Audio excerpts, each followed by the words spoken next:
OMG. Alright, y'all tuned in to another episode of the Bankedoutt Radio Show. I'm your host, Discover This, aka Andreas, and today we have a very special guest, a Middle Georgia resident, Middle Georgia native. Oh yes, Macon. Okay. Born and raised. Born and raised. Y'all might have known this gentleman by the name of Jay Nice a little while back. Well, he's matured and he's starting over, basically rebranding himself. This is James Anderson we have in the building with us today.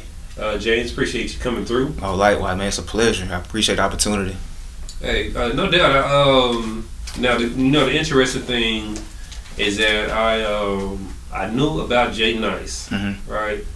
And I can't remember how long I've been knowing about Jay Nice, but in my mind, it feels like a good couple of years or so. Maybe not. Have you been doing music that long? I mean, just the fact that you heard of Jay Nice, that feels good to me, But I've actually been doing it probably, man. Time flies so quickly. I've been doing it for about 13 years, since I graduated high school. Okay, yeah, because I've heard of your name, and I never ran into. I don't remember ever running into you in person or nothing like that. But then, I like to go through Instagram and just check out various people's profiles. And I can't even remember how I got to your profile, but it had to be somebody else in the area, Middle Georgia artist or something like that. I normally jump around for everybody's profile, and I ran across your video for your single Moving On, which we're going to get into that in a little bit later on the show for everybody. Definitely a dope single at the concept. I feel like that particular song is reintroducing you to everybody. I can't remember, man. Where did I see? I'm trying to pinpoint. Yeah. And I was thinking about this all day today too. Like, where did I see Jay Nice at? I even was searching your email in my two emails just to see if we have been in contact. We have been in contact, and I didn't see anything in there besides what we recently just did. But I was like, man, I've heard that name, Jay Nice. So definitely congratulations for you for even doing what you're supposed to do as an independent artist. And I don't like to call anybody local artist. One, I think that downplays what y'all do as a craft. Most definitely. Y'all have all the talent in the world. Y'all just don't have all the necessary resources.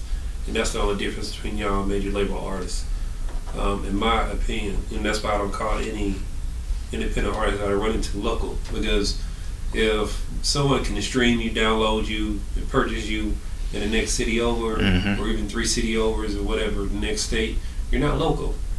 You're known outside of your parameter where you live. Exactly. So stop calling these. I don't like when people call them local. So that's just my thing. Yeah.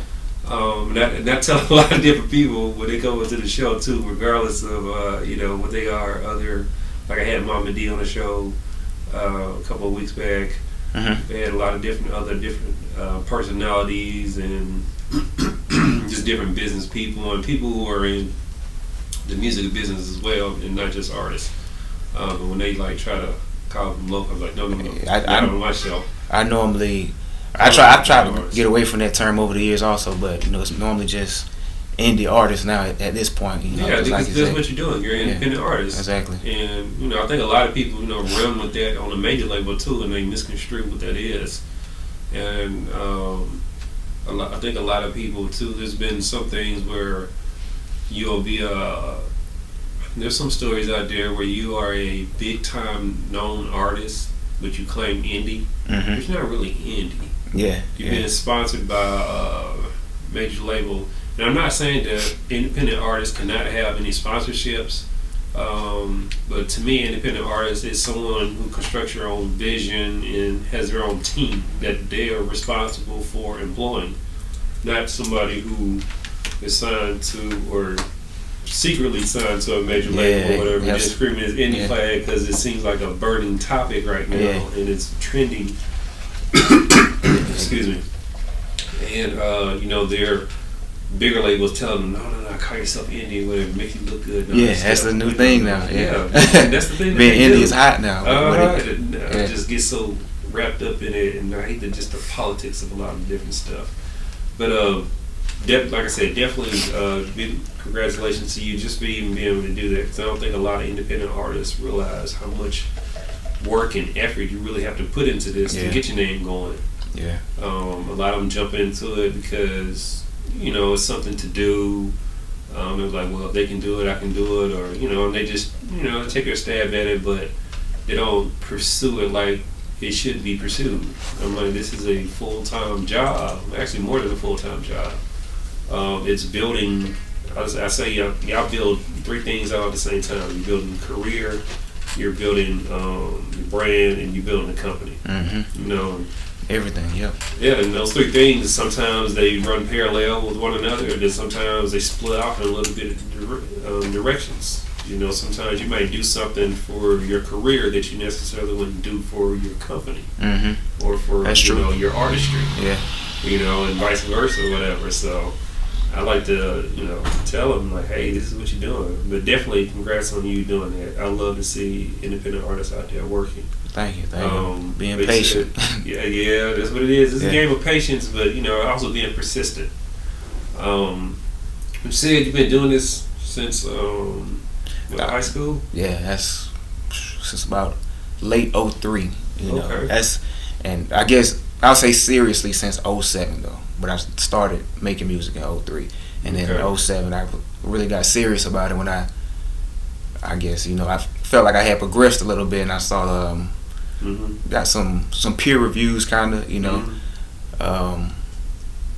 mostly from because I kind of feel like your homeboy a lot of times he's gonna tell you, hey man, you dope, you tight, but what I value, and I value anyone's opinion, whether good or bad, cause that's any kind of constructive criticism, but it was I guess the critiquing that I got from other fellow artists, because a lot of times we don't support each other, especially in making. So when I started getting some positive feedback from other fellow artists and they actually do it themselves, that's when I knew, okay, maybe I need to take this a little bit more seriously. And that's kind of when a guy who's been doing a lot, goes by the name of G Black. He raps with G Black and Hard Living, not G Black, but G Block Hard Living Entertainment. But he actually was the one who gave me the name J Nice. He might not even remember that, but so. And that's kind of why I held on to it, because it meant something to me. It wasn't a name that I just gave myself. It was kind of, I felt like I earned that name. So yeah, I ran with it. But up until about 2013 when I decided to change it, So what made a metamorphosis. I guess this is a two-part question. One, I want to know what really inspired you into getting into the music field, because even in 2003 and then 2007, you saw there's a lot of snap music and crunk music, and you saw like a lot of trends here come and go. But then a lot of information out there about how artists were getting deals and they wasn't in the best interest of the artists. So what really made you want to jump into doing music, considering that most people jump into it and they want to see the financial benefit of it? I guess for me personally, I was always big into art growing up, whether it was visual art, drawing, painting, but writing was always kind of in the background. Like I was always a decent student in English, so I always knew I loved writing. And I would I had a few teachers coming up tell me, hey, you might want to pursue this as you get older, because you have the skill, you have the talent, you seem to pick up on it very quickly. So, but as I got older into high school in the early 2000s, it was more so just, like I said, that was the crunk era pretty much, snap music. It was never my thing. I won't say none of that music I didn't like, because we all go to the club and and every type, you got all type of songs that are good for that moment or for that scene. So, but that was never my niche. It was when I first started rapping. It was really by accident, to be honest with you. Because my friend just felt like I was so artistic. I had a friend by the name of Dwayne Kendrick. He felt like I was so artistic. He was already rapping before I was as well. He was a grade below me. He said, we need to put you on Fruity Loops. That was the big thing back then. People still use it now, of course. But he was like, I want you to make my beats for me, because he didn't want to make his own beats. So he was like, man, you artistic. You seem pretty, like you catch on quickly. I'm gonna download the program. On dial up. Make a beat. So I'm making a beat for the first beat I made that was decent. Right now probably it sucks now, but back then I was like, okay, it's decent. He was like, okay, I like that. And then he was like, okay, man, why don't you try writing the hook? I said, well, you said you want me to be the beat maker, you know. I said, okay, I try writing the hook. In the back of my mind, I'm also like, I'm kind of looking forward to it because I like to write, you know. So I was like, I wrote the hook, he liked the hook, and he's like, okay, man, you might well go and put a verse on it, you know. Go and throw you a little verse on it. It was the shortest song ever. All the verses are 8 bars, you know. Every verse is 8 bars. We didn't even know it at the time. We thought it was 16. We didn't even know how to count bars. So it turns out I had made the beat too short, and all the verses were 8 bars. But you know, he was like, go and put a verse on it. Like it kind of just spawned from there. We burnt the CDs up like everybody used to do back then. Wrote on it with the magic marker, passed them out around school. You know, it was a funny song, but at the same time, it was relatable. You know, it was about school pretty much and about how we felt about school at that time, being at that age, 16, 17. So, you know, it was funny, but like I say, it was relatable. And people, it was so funny to the point that people didn't realize that they were actually starting to like it, I think. You know, and it was called I Hate School. You know, I wouldn't promote that now, being 31, you know. But I remember being in school, and this is when I knew we had something because I was just walking down the hallway. I heard a teacher. He had a student out in the hallway. He was basically giving him a little pep talk, like, "Why you always late to class, son? You know, why you always skipping class?" He said, "You must have been listening to that song, I Hate School." I was like, "Oh man!" I was like, the teacher done heard it. You know, the teachers of Westside High School have heard this song. You know, that's when I was like, "Oh, okay. Maybe we need to explore this a little bit more." You know, my friend was already pretty serious about doing that. You know, he's a dope artist himself, but.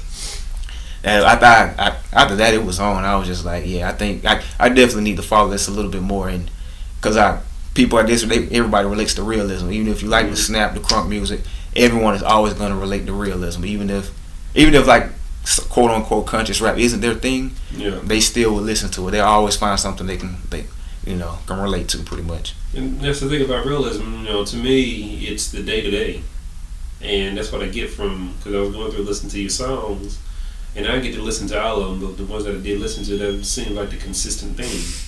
You know, it's about day-to-day stuff.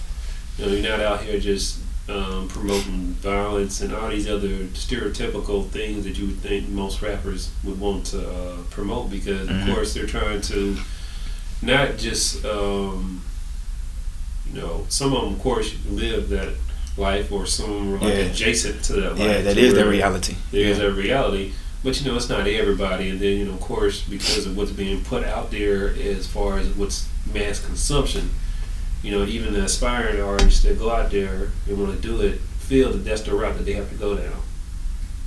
It's funny because, Black Male. I've heard of him. Very dope guy. He's on the... I had an interview with him back in May. But I just recently... did another interview. It wasn't mine. It was Billy Slums, who does the Gold Mine Mondays on Monday, and he was doing it through Facebook Live. But we also do the audio for the Blog Talk Radio audience. And he was talking about when he first started rapping. You know, it was very gangsterish type of music. Even though that wasn't necessarily his lifestyle. I'm not saying he was being fake or whatever, but you know, he was appealing to what he thought people should hear. Yeah. But then he decided to change it all up, his own style and his own approach and his content, and that's when it really started changing for him as far as his fans and things of that nature.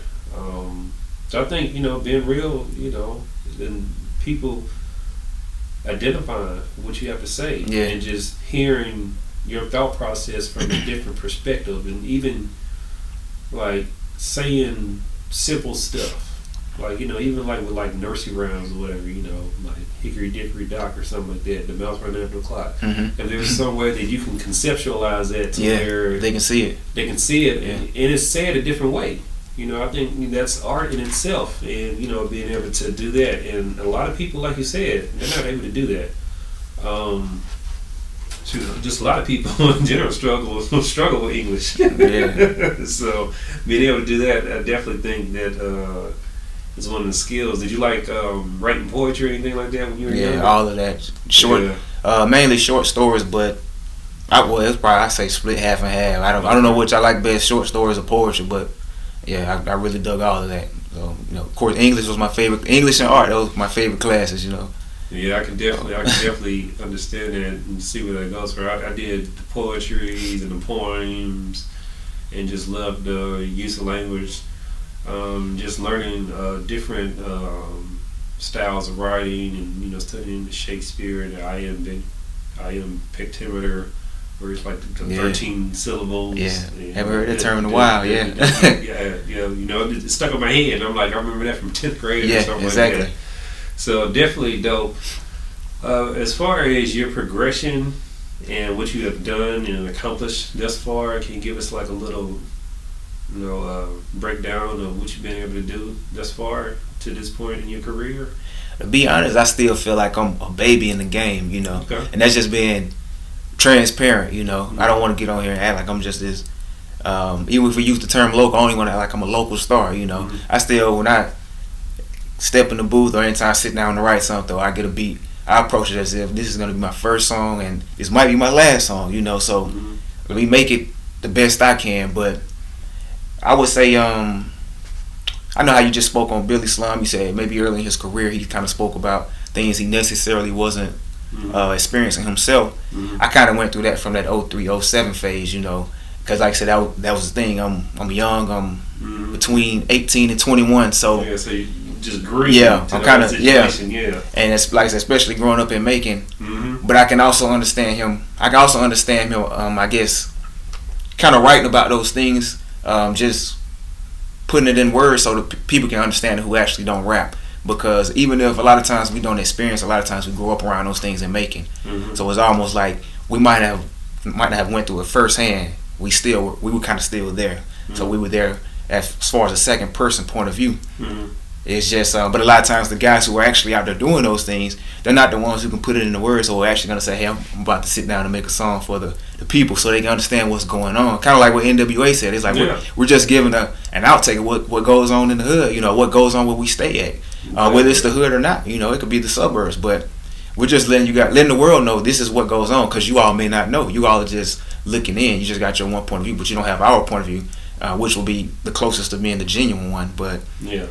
And I basically said that because from 07, I kind of progressed as I kind of started to see, okay, I can't just keep rapping about that. Most of the people are rapping about it, but I know deep down I don't really want to rap about that anyway. So, and I didn't start off rapping about that. I started off, my first song was something about I just go through when I wake up in the morning and go to school, and my experiences at school every day, on the school bus or whatnot. But from 07 to it kind of just began to, it became more and more, my songs became more, I guess, I don't know how to explain it. They became more so, I guess, I talked more about what was actually going on around me, but not necessarily always the hood experience. It became more so, and I don't necessarily want to say it was not politics, because they always kind of attach that on the conscious rap, which I don't like that term either, what I'm saying? I just feel like, because they always think conscious rappers only rap about politics, but it's just more so being like, I'd like to say a relatable rapper, more so just an artist, I want you to experience what I experienced through my artistry. I want you to know that, basically give you a voice. Like I said, a lot of people can't do what I do, and then when they listen to my music, they say, man, I just went through that this morning. Man, I was just feeling like that last week. You know what I'm saying? This is my song on the way to work today, And when I realized that was my niche, so to speak. Okay. Not a fad, but that was my niche. And they say once you find your lane, most times it's best to stay in it, because that means you're not riding someone else's way. You're riding in your own lane. So, and it just kind of progressed from that. It gradually got up to my first project was called Case Closed. That was dropped in 07, and that was back doing the Jack for Beats phase. So you might have 100 tracks. They all on other people's beats. All the hot beats that's hot at the moment. That's one of the ones that's on that Piff, right? Yes, okay. yes. Well, no, that was not on that Piff actually. That one definitely. The other one was the second one is moving on. Not moving. I'm sorry. Too Insecure. I'm getting them mixed up myself. It was Too Insecure that dropped after my first mixtape. Okay. And Too Insecure was that had a couple beats that was from the industry, but it was mostly all original, because by that point that was where my progression was going. Okay, I gotta get away from Jacking for beats. They know I can rap on a Lil Wayne beat. Yeah. It's a tight beat. They're gonna like the song anyway, for the most part, for the beat. So, and I was at that point. I said, okay, now I need to prove I can write a song, because I feel like that's a skill. I feel like there are a lot of people who can't actually write songs. They can't construct a song. Yeah, we go up that can of worms. Yeah, I feel that same way, and just your whole approach about because you did the Jacker beats, and I know what those are for. Those are just to show people the ability, to be able to rap, to deliver. Mm-hmm. Put emphasis here, cadences here, ad libs, and all that stuff, whatever, and just pull it out together. And like you said, what pulls them in is the beats per se, but then some people I think they can transition or transcend those songs. But it's harder than you think, though. I know it's hard. No, I'm saying I know but it's harder than a lot of people think. And that's the thing that that somewhat disturbs me nowadays, because of the internet and the accessibility to be able to make music and put it out there. It's like everybody is a rapper nowadays, right? Or everybody's doing music. And then you listen to the music, you try to give them a chance, but you can tell that, sonically they're not hearing what they're supposed to be hearing, right? And it just makes it harder for more talented individuals like yourself. Like, because I can turn on your music, I can listen to it, like, okay, I can see the picture being painted, and I can enjoy it at the same time. And that's what you want. You want to be able to connect to it and be able to give that. Receive what you are putting out, mm-hmm. right? And receive it the way that you, orchestrated it, like you was a conductor or something. But everybody nowadays, they just want to make a name for themselves to move on. And I don't like the way that they're using rap, especially rap music, as a stepping stone for something else. Something else, yeah. I'm like, go and do that, like in country or or something like that, or some other genre of music that they wouldn't dare do that in. Mm-hmm. But that's the thing. Yeah. People don't. You don't see a whole lot of sucky country artists or potential country artists or potential rock artists or blues, jazz, whatever the case may be. You see that with ours, which I think we're being watered down. Hip hop gets so to speak, gets pimped out a lot, for different reasons. Yeah. Oh, yeah, it's definitely being pimped because it's the number one genre of music now. Yes. And it's just multi-billion-dollar industry. That, when you see, those commercials on TV, but it was one of them, I think it was like a McDonald's or something, whatever, and I was like, ugh, it's just disgusting. Not to turn off the TV, and I'm like, I get sick of that. They just pimp it out, and then when you see all these non-rapping white people or whatever trying to rap, mm-hmm. and not to say that people can't have what's the word for it, not to say that they can't have their little comedy type things that they do or whatever, or try to just for jokes or whatever, but I don't think it should be displayed on the magnitude that it is. I don't think it should be ran as a commercial. Yeah. I don't think, it should just be when I listen to rap, I want to hear rap. I don't want to hear all this other watered down versions of what rap is supposed to be, because you're telling little kids growing up, oh, that's what I'm supposed to sound like. Yeah, that's what it's come to. So, and then, then when, it comes to artists like yourself, people look out over because, one, their attention span has been shortened. Two, they've been taught to not to think. And I'm like, there's this whole process of ingesting rap and hip hop and what it really means. And going through and combing through your lyrics and seeing, what you really said about something, like, well, hold on, play that back again. And play that back again. Yeah. You're not, say if you put out a whole album or whatever and I'm stuck on track 2, I'm not moving forward until I can get off of track 2. Word. Same way. That's how it's supposed to be, and I think they're missing that. But, like I said, without that pimping out and stuff like that. You mentioned a comment earlier about the Macon music scene and the support or the lack of support. And I definitely get what you're saying as far as the support. Now, I'm not a Macon native, but been here since went to Fort Valley State, graduated, whatever, and basically just relocated here for the most part, besides living in Griffin for a couple of years. Mm-hmm. And I've seen where there's a lot of different pockets, right? And this crew over here and this crew over here, that's whatever. a good way to put it. Yeah. Yeah, it's sort of like cliquish and stuff like that. But me personally, I like to listen to a lot of different people with a lot of different flavors, and I feel that Macon has its own sound, and then it's always fighting with Atlanta, like robbing its styles, flavor, cadence, whatever the case may be, even song structure and just content overall. Shooting it up to Atlanta and putting it in the hands of the resources, and then bam, the person blowing up, whatever the case may be, and being known out throughout the country, and nothing transpires or even trickles back to the city.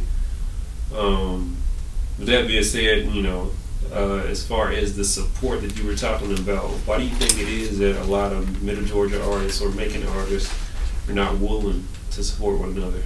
Well, when that's kind of be the general perception, as far as if you ask any local artists or any, once again, not necessarily use the term local, but any indie artists in Macon, if you ask them, most of them will say, it's not enough support in Macon. So I don't necessarily want to say I haven't gotten any support or any other artist hasn't gotten any support. I just feel like there could be a lot more support, because like you said, it's always, I feel like Atlanta, there's a lot of times Atlanta has kind of pimped us, like you said, we've had acts like Cadillac Boys, list goes on and on, like Camp Dog, Doghouse. We got the Underlanders, you know what I'm saying? I don't necessarily know their background on as far as the business side of music with Atlanta, but I just know we have acts like that who are they've been ready to go. They supposed to been out of here, and not saying maybe they made it out, but they just didn't make it quite as far as they wanted to go. But I just feel like if we did put more support behind our own artists, then we could keep someone, once they get out of here, we can keep them out of here. You know what I'm saying? But it's almost like that crabs in a barrel mentality. It's like, I want to see you make it out, I just don't want to see you make it out before me. And me is, like I said, if you're in your own lane and you're comfortable with what you do, it doesn't matter who make it first. You know what I'm saying? Because once someone makes it, then we're gonna have some eyes looking down here. So then they're just gonna open the gates for somebody else to make it. That's how I look at it. So, like I said, everybody's just struggling to make it, and of course, naturally, everybody wants to be the best, but we don't want anyone to make it out here before we do. You know what I'm saying?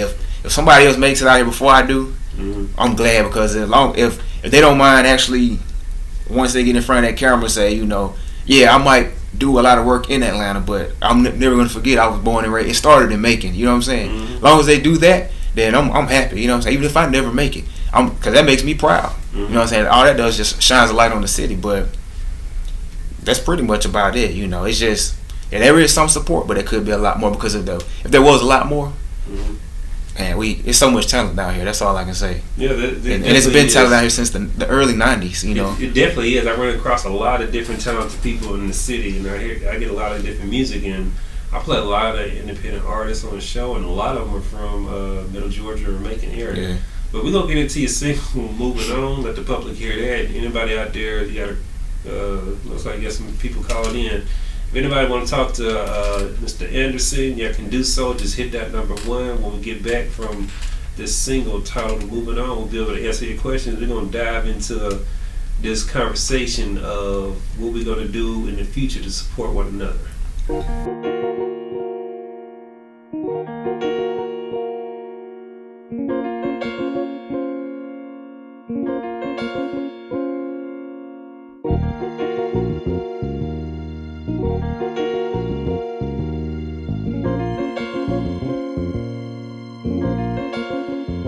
Yeah, life is funny. I'm finding out that it's an everlasting journey. I wrap it up cause ain't no telling if these hoes are burn me. I ain't gotta ask twice. I'll hit that ass twice in my insecurities on a first class flight. Now I got my feet planted firmly on the ground. I'm in the field every day, nigga, no plow. If you bringing no bread to the table, you don't eat. They say money don't grow on trees, yet I'm sowing seeds. Either get busy living or get busy dying. You either live it to the fullest or you quit trying. Finger on the trigger, steady contemplating pulling it. Sick of fucking no good bitches, but still doing it. And that's the theory of man, we contradictory. Simple supply and demand, kill a man for victory. You know I'm random with it, sounding like I'm writing 2 songs. Cause I never heard them say life is too long. I'm moving, but try not to lose me. I'm moving on, cause I never heard them say life is too long. I'm moving, so try not to lose me. I'm moving moving on. Cause I never heard him say life is too long. It's just me, my music, and I still proving on fire. Ain't no putting this flame out, still blazing the same route. I'd rather take the road less travel, but if I ain't got my shit together, I'm coming unravel. It's easy to complain, hard to stay sane in this crazy world. Little things got me missing, baby girl. And after every X, logically, I'm asking why. But alphabetically, before you, there comes I. But it took me a minute to realize, can't be mad, cause you know that women and men lie. And it seems between everything there's a thin line. Gotta censor and scream what we scream, or niggas die. The block hot, but them niggas on it polarized. Can't blame my pops for wanting to see the other side. Only when we gone, they forget what we were doing wrong. When you die, it's you and you alone, steady moving on. I'm moving, but try not to lose me. I'm moving on, cause I never heard him say life is too long. I'm moving, so try not to lose me. I'm moving on, cause I never heard him say life is too long. I think that's it. 216s and I'm gone. Can't stand still too long. Yeah. Life is definitely too short. You feel me? You can always hit rewind though. Yeah. I'm moving, but try not to lose me. I'm moving on, no moving on. I'm moving, so try not to lose me. I'm moving on, no moving on. That goes back to music, though. Yeah, that's how your mama used to do that. As long as that night. Nah, she know like all that cursing. Oh, she ain't gonna like that. She ain't gonna like that. But I don't care. It's always good for the group, good for the beginning. They got plenty. Greg like that song. That's like the title song or the premiere song. It's called Moving On. The name of the CD that we call Moving On too. Yeah. Yeah, I like that song. That's the one. Hey. It's gonna make the album. That's the one. That's the one. You hear me? Yeah, I'm listening. That's the one now. That's the one gonna make the album. And that's the one you say you got it for. Premiere the album. What's that one?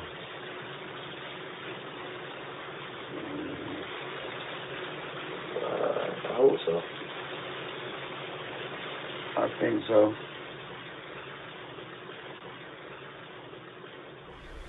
All right, we are back with James Emerson in the building with us, and that was his single, Moving On. Now, you've been pushing that for, what, a good 6-7 months now? Yeah, as far as seriously, a good 6-7 months, about since the top of the year. That's actually when I shot the video for it, back in about January. I was shot at Macon because it looked like the street I know. Yeah. Shot at Macon on Summer Hill Drive over in the Atwood neighborhood over near the Macon Mall. You know, that's where I grew up. Okay. So I went back there to shoot it was my first video, so I had to go back there to shoot it. It's definitely, so now it's symbolic for you as well. Yeah. So not only, you know, the dope song and, you know, Very. about moving on and really, you know, like, sort of like shedding the old skin and getting ready for the new one.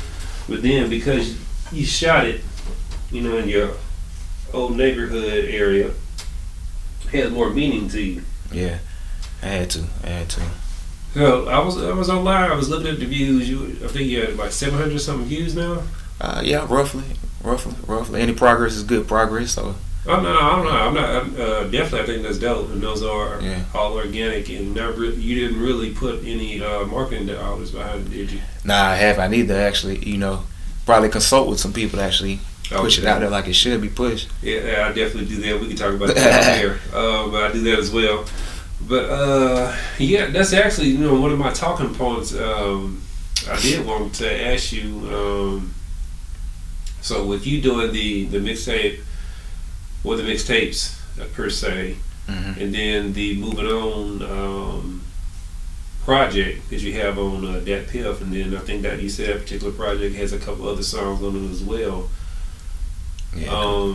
So are you sculpting right now to putting out like your official commercial release? What is leaning towards, or I wouldn't say. I know what you mean. I wouldn't say commercial. But as far as more so just, I guess to me, it is feeling more so like my first project all over again since the name change, and I feel like so much has happened since I released Moving On. And like I said, that was the last song on Moving On, track number 13. So I knew when I recorded it was going to be like this is it. I knew it was going to be a change, so it wasn't until later on, months later, I decided to actually change my name. But I had already been kind of on my heart, like the name doesn't fit anymore. I was like, I'm older like now. The name. And that one's James Anderson is actually my government, my first and my middle name. So it has a lot of meaning behind. James is my father's name was James, his first name, but my grandfather's first name was Anderson, so that's where I got my middle name from. So to me, it has a lot of meaning, a lot of history behind it, But you could say I am.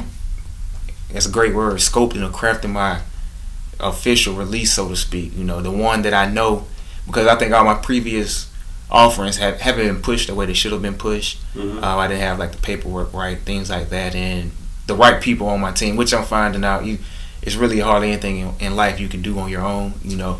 So, the thing, because I do a lot of consulting and stuff, right? That I've been doing this. I've been doing this for a long time. I had my first music anything to do with anything company back in 2005. Before I graduated from Fort Valley State. Yeah. And I got a degree in business with a concentration in marketing. Prior to me even graduating, I had started my own company, and I was doing music promotion with Bankedoutt Entertainment.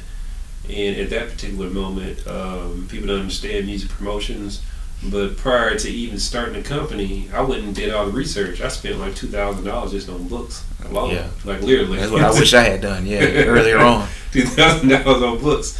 And while I'm in like accounting class, econ, and all these management classes and marketing, because I've already studied that material. Yeah. I'm in class reading these books and stuff, so I have peers who still remember me that from those times. Like, man, Andres over there, he's just reading books and stuff about the music or whatever. Yeah. Like, he's serious. Yeah. We had to do presentations. I had some other colleagues or classmates who wanted to do music and something to do with music, whether it was production, promotion, whatever, rapping, whatever it was, they wanted to get into it. And I was like, how can you really want to jump into something without doing all the research to, because you're making a commitment to something that you eventually want to monetize and change your life. And the only way to do that, you have to look at it from a practical sense.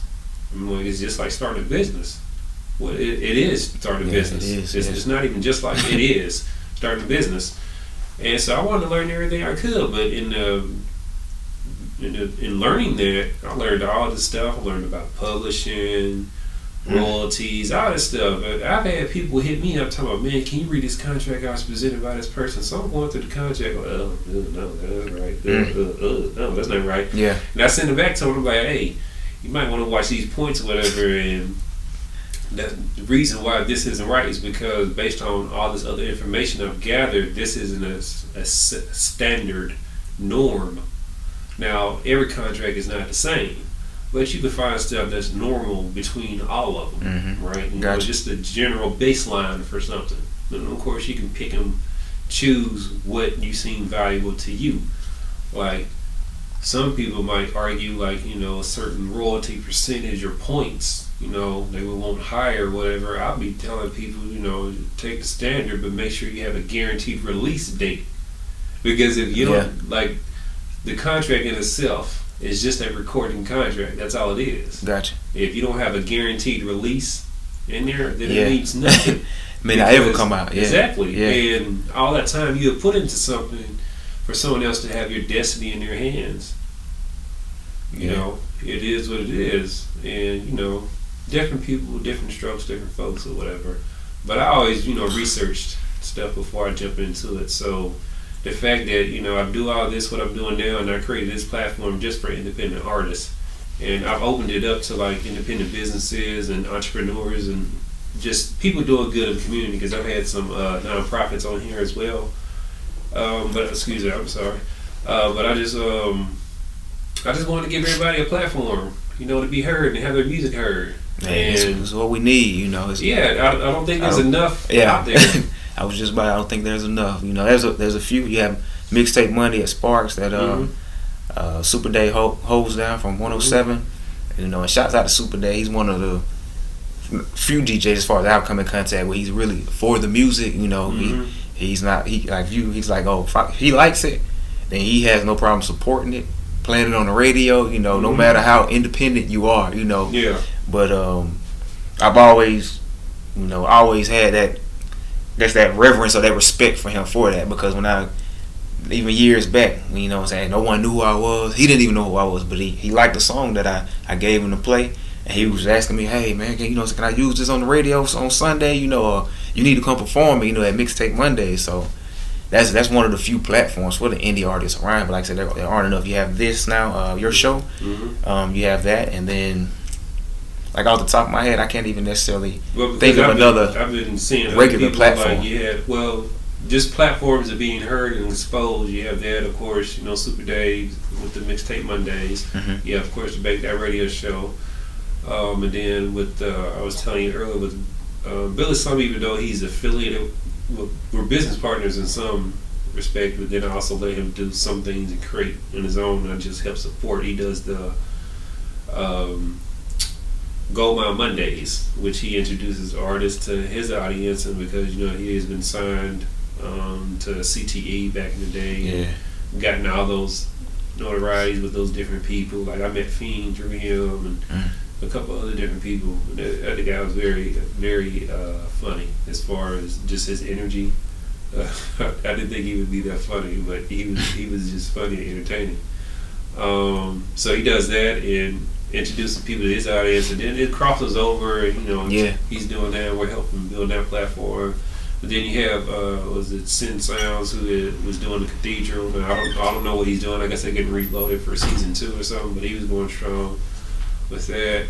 You have who else? You have Scotty TV, who does the video shouts out to Scotty TV. Which I interviewed him on my first, like, this is my second year doing this, right? And I started back in February on my daughter's birthday, February 9th, 2015. But she wasn't born the year 15. Just I started on her birth date. So this is going into my second year. So he's actually on my first year. He's one of the first people that I interviewed. I think probably maybe within the first 20 guests or so, something like that. Because I saw what he was doing and where he was going to go with it.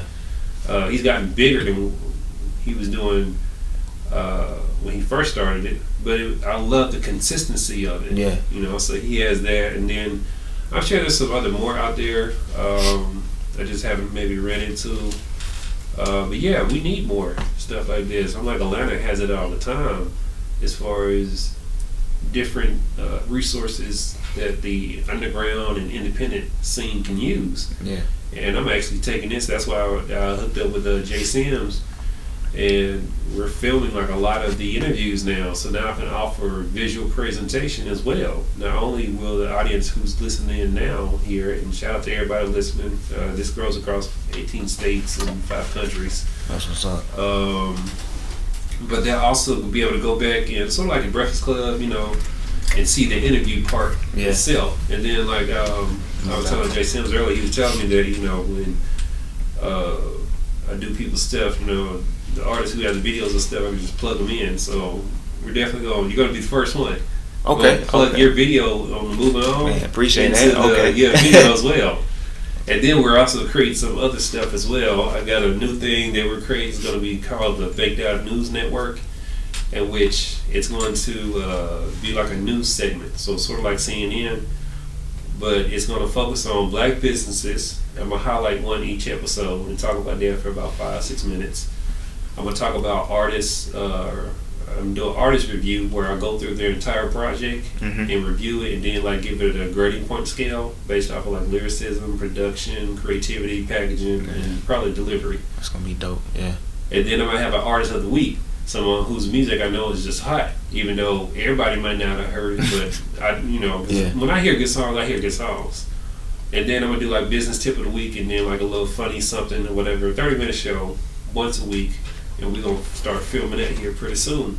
So I want to create another platform or whatever. Then we got some other stuff we're gonna do too, and mix and just help create this whole media conglomerate around artists and their artistry and trying to push it and get it out there, and film a lot of other artists who want to do electronic press kits and performances and stuff like that. We're gonna capture that for them and help them do that, and I'm gonna help them with the marketing and promotion side of that too, and just teaching them how to handle their business. Just, like I was saying earlier, I do a lot of consulting. I came to the right place then. That's what I need. Yeah. I need all of that.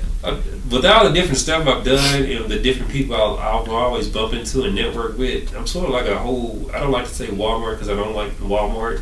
I don't shop there personally. And like a lot of people who bump into me who really get to know me, I have all these different little antics or whatever. What I don't like their corporate strategy that they use. So I've been boycotting them for like 6 years now, almost successfully. Word, man. Yeah, to where I don't spend no money at Walmart. Now my wife might go spend some money, but I can't help that. Her money. Yeah. But my money, my dollar, she already know. If like Target ain't open or whatever, it's not getting gotten till tomorrow. Till the next day. Till the next day, yeah. Unless my kids need it, and it happens to be a Walmart, and that's a huge stretch because I try to plan for the little stuff that they do. I'm like, kids lose socks and shoes and imagine all this stuff. But anyway, you gotta stop me. I can go off on the tangent about everything. Like, hey man, I'm talking about my music. Yeah, you good. You're good. I can imagine. Every day is probably something new every other day. Oh yeah. I got a lot of kids. Everybody knows that meets me, whatever. I'm a man with 8 kids, and the running joke is I got 12 or 20 or something like that. Because every time I'm introduced to somebody else who doesn't know me, that knows me through one of my partners or whomever it is, but hey man, this cook man, he got like 12 kids, he got like 20 kids, whatever. So that's a running joke, but hey, it don't bother me. Yeah. Then all the stuff I do too, I coach and all this other stuff or whatever. And I try to teach artists how to be entrepreneurs like they really want to be, really get them to understand. I understand the creativity part of it because I've done rapping myself and I've put out like successful albums, and I've done like 6 of them. I've only put 5 of them out though. But I've gotten to the point where I've gotten paid from publishing, I've gotten paid from YouTube, I've gotten paid from digital streams and downloads and stuff like that, and not just being sold in the United States, it's being sold in Turkey and Russia and all these places I've never really performed or promoted at. But it's just due to, your work ethic and really applying yourself, and like we were saying earlier, you're building 3 things at one time. So, I built companies, and that's where I folded, Bankedoutt Entertainment into Bankedoutt Music Group, because at the time, back in 2005, 2006, the artists wasn't really getting it. They didn't really understand music promotion because they don't even understand. They're still learning the artistry part. They can't even really grasp the business part yet. Yeah, like let me get this down packed first. Yeah. So I was like, I guess I'm like ahead of my time or whatever. And so then I did my independent label where I signed an artist, and I haven't put out his project yet, but he's had, some different personal issues that he has to deal with or whatever, but his stuff is still coming out. But so I had to put myself out there to keep the name out there and knowing and stuff, and that's what a company is about, keeping that name. Not me being the individual, but the company. Because I want it to be something that's in perpetuity. When I'm dead, my kids can run it, or my great-kids can run it, or whatever. Yeah. Somebody is going to be eating off my efforts, which is through my family and my community or whatever, and it's a part of us. Yeah. It's sort of like having a deaf jam that really still belongs to the people, as opposed to, belonging to corporate. So this was the whole purpose with that, and just doing that and running into a lot of artists or whatever. So when I started this, it was easy to get guests. Like, I have no problem getting guests, and then I'm always naturally reaching out anyway. So you'll never have a problem getting guests, No, I actually have some people call me. Like I had a pop artist, couple pop artists hit me up. I had somebody in France hit me up. And just send his music out. But, you know, I can't do anything if people don't follow up. You know, that's why I try to teach like all these little different things as much as I can. You know, start conducting yourself like a business. Then you'll start seeing business results. Like, I think a lot of artists get frustrated because they have these unrealistic expectations without having the actually work drive behind it. To where, you know, like, oh, I want to sell 10,000 copies. Well, you got to go out there and appeal to like 100,000 people or whatever. And you got to put in that work. That's like, you know, well, I got a job. Well, you got to work 2 jobs now. Yeah. You got to do your regular day job. And now you got to do your artistry job. And if that's why I was feeling earlier on, because I didn't want to come to that reality. But, you know, like I said, that was reality. Like, yeah, I work full time or I do this or I go to school. But if I'm actually trying to do music seriously, like, you're going to have to that's going to be a full-time job as well, regardless. It should be if you're going to get to where you're trying to go. Exactly. And look, you're learning that now. And, like, I don't like to put a time limit on people. Like, I think that's very wrong of us as professionals, as artists ourselves, even as consumers within the hip-hop. Shouldn't put a time limit on anything, because hip-hop is not like, they say it's a young man's game. I disagree with that, because if you look at all the ones who are really selling, they're older, 30, 40, 50-year-old artists. Like Jay-Z just went platinum. That dude like what, 50? Yeah. Something like that? Yeah, the game has changed. So, but for the better. In for that the sense. better, and we're showing that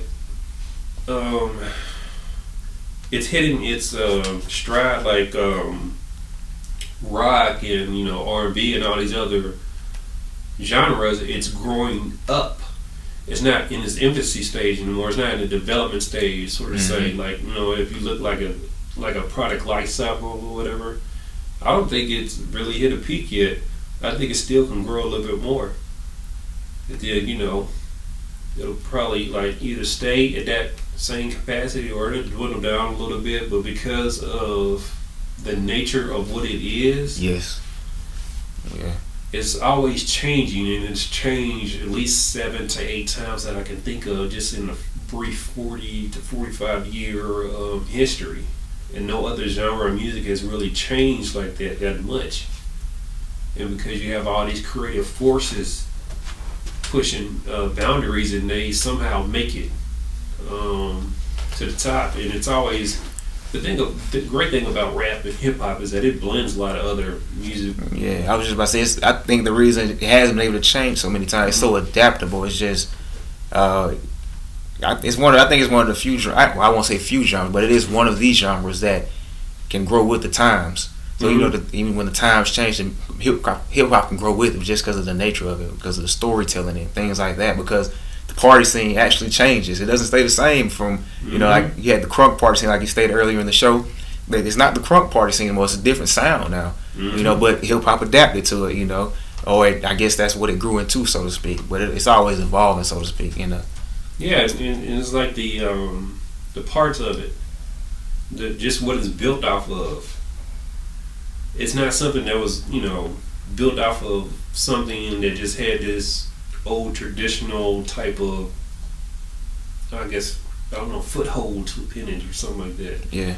It was built off of all these other different, like you hear blues in hip hop, you can hear, you know, some jazz in hip hop, you can hear rock and roll in hip hop, you can hear some country in hip hop. You know, you just have all these different variables, whatever. So that's why I think it'll dominate and it'll stay at a high level. It won't be like jazz per se. Jazz reached an all-time high, but then it went straight down. Yeah. Like you can't even find a jazz artist right now that even goes gold. When they used to go gold and platinum like crazy back in the day.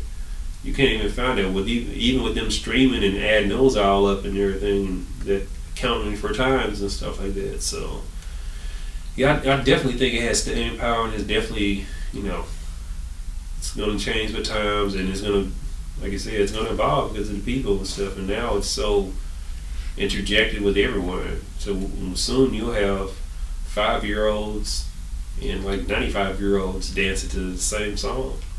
Yeah, That's kind of sums up the culture in a nutshell.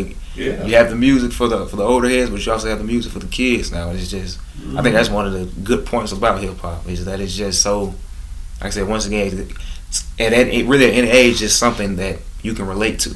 You know, from when you were elementary, high school, once you're an adult, once you're older, because I feel like we're gonna, especially our generation, if you grew up in the, I said you grew up in the late 70s, 80s, or whatnot, the 90s, of course, and now we're that generation that last 30 years. When we're 50 and 60, we're still gonna be listening to hip hop. You know, just because, and maybe it was because we were there in the beginning, so maybe that's why we kind of built, like I said, it. We went through those 7 phases, so to speak, but. I don't know. I just think that's incredible at the fact that because there are a lot of genres, or you have. I guess I say that because you have a lot of our parents. My parents are like my mom's like in her 60s, so she doesn't listen to hip hop. She didn't grow up on hip hop, but I grew up on hip hop. So when my mom's age, I'm still gonna be listening to Tupac. I'm still gonna be listening to J. Cole. You know. Yeah, that's the thing that I had this conversation like 10 years ago with somebody when I was working in Norfolk Southern, and I was like, man, there's a guy named Michael Clark. And I was like, Clark, you think we still gonna be listening to rap and stuff when we're in our 30s or whatever? We was like, what, 20? I'm 36 now. I was 26 then or something. Yeah. 26, 27. He was like, yeah, man. It's like, yeah.